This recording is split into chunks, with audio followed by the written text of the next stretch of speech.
मेरे को एक ही शख्स नज़र आता है, वो श्री नरेंद्र मोदी जी हैं। तो इसलिए उन पे विश्वास करते हुए और इनकी समूची टीम पे विश्वास करते हुए पंजाब के भले के लिए मैंने आज ये फैसला किया है। कांग्रेस पार्टी के लिए एक बड़े झटके के तौर पर हिमाचल प्रदेश के AICC प्रभारी सचिव तजिंदर सिंह बिट्टू ने पार्टी की प्राथमिक सदस्यता से इस्तीफा दे दिया है और शनिवार को बीजेपी में शामिल हो गए। बिट्टू, जिन्होंने कांग्रेस महासचिव प्रियंका गांधी का करीबी सहयोगी माना जाता है, दिल्ली में बीजेपी मुख्यालय में केंद्रीय मंत्री अश्विनी वैष्णव और बीजेपी महासचिव विनोद तावड़े की उपस्थिति में भगवा पार्टी में शामिल हो गए। नमस्कार, आप देख रहे हैं एयर न्यूज़। बीजेपी में शामिल होने के बाद पत्रकारों से बात करते हुए बिट्टू ने कहा, कांग्रेस पार्टी मुद्दे से भटक गई है और वो पंजाब की बेहतरी के लिए बीजेपी में शामिल हुए हैं। बिट्टू ने आगे कहा, मैंने कांग्रेस पार्टी में लगभग 35 साल बिताए हैं और आज मुझे लगता है कि कांग्रेस पार्टी मुद्दों से भटक गई है। मैं किसी के खिलाफ नहीं बोलना चाहता। पंजाब की बेहतरी के लिए मैं बीजेपी में शामिल हुआ। बिट्टू ने अपने इस्तीफे के पत्र को एक फेसबुक पोस्ट में कैप्शन के साथ साझा किया, भारी मन से 35 साल बाद मैं कांग्रेस पार्टी से इस्तीफा देता हूं। बिट्टू का बीजेपी में स्वागत करते हुए केंद्रीय मंत्री अश्विनी वैष्णव ने कहा कि उनके शामिल होने से पार्टी और मजबूत होगी। वैष्णव ने कहा, पिछले 10 सालों में जितना काम हुआ है वो पिछले 60 सालों में नहीं हुआ है। पीएम मोदी हर राज्य के विभिन्न क्षेत्रों में विकास का एक नया मॉडल पेश कर रहे हैं, चाहे वो रेलवे सेक्टर हो, कम्युनिकेशन हो, हाईवे हो या टेक्सटाइल हो। हर सेक्टर में परिवर्तन दिखाई दे रहा है। इन परिवर्तनों और विकास को देखकर लोगों में आत्मविश्वास पैदा होने लगा है। मैं पार्टी में तजिंदर सिंह बिट्टू जी का स्वागत करता हूं।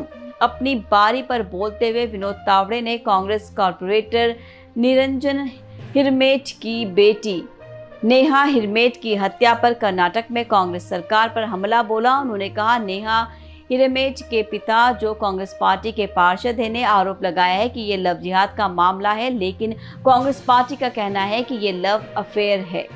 कारण चाहे जो भी हो, अपराध हुआ है, लेकिन राज्य सरकार मामले में कोई उचित कार्रवाई नहीं कर रही है। उनका नारा राज्य की महिलाओं के बजाय वोट बैंक की रक्षा करना है। कांग्रेस और बीजेपी में शामिल होने के लिए तजिंदर सिंह बिट्टू का कदम ऐसे महत्वपूर्ण समय पर आया है जब लोकसभा चुनाव पूरे देश में हो रहे हैं। बिट्टू का जाना कांग्रेस पार्टी के लिए एक और झटका है। बड़े नेताओं का पलायन देखा जा रहा है।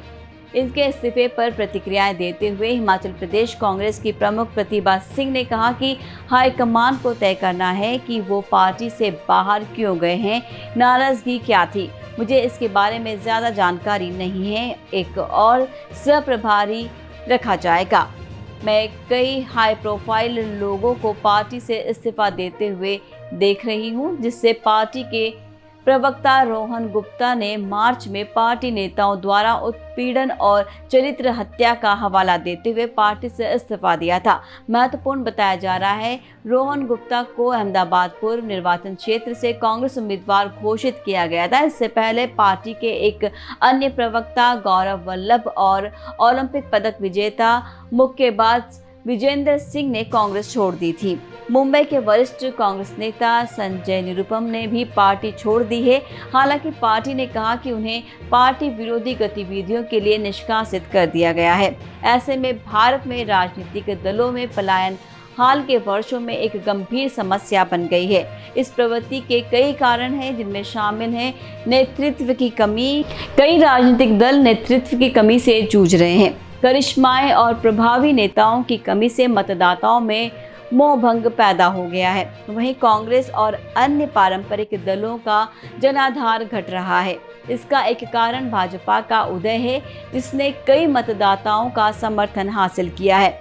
बाकी भाजपा, कांग्रेस सहित अन्य राजनीतिक दलों के नेताओं को प्रलोभन और धमकियों से डरा धमका कर अपने पक्ष में कर रही है, जिसके लिए भाजपा ने देश में भय का माहौल बनाया है, जिससे कई अन्य दल के नेता भी हिचकिचाहट उनमें पैदा हो गई है और वो पार्टी में शामिल होने से हिचकिचा रहे हैं। बाकी पलायन का राजनीतिक व्यवस्था पर नकारात्मक प्रभाव पड़ता है। इससे राजनीतिक दलों में अस्थिरता और अविश्वास पैदा होता है। इससे मतदाताओं का राजनीतिक व्यवस्था से मोहभंग भी होता है। पलायन को रोकने और राजनीतिक व्यवस्था में विश्वास बहाल करने के लिए कई कदम उठाए जाने की आवश्यकता है, जिसके लिए राजनीतिक दलों को मजबूत करिश्माई नेताओं और विकसित करने की जरूरत है जो मतदाताओं को प्रेरित कर सके। साथ ही पारंपरिक दलों को नए मतदाताओं तक पहुंचने और अपना जनाधार बढ़ाने की जरूरत है। हालांकि पलायन की समस्या को हल करना आसान नहीं है।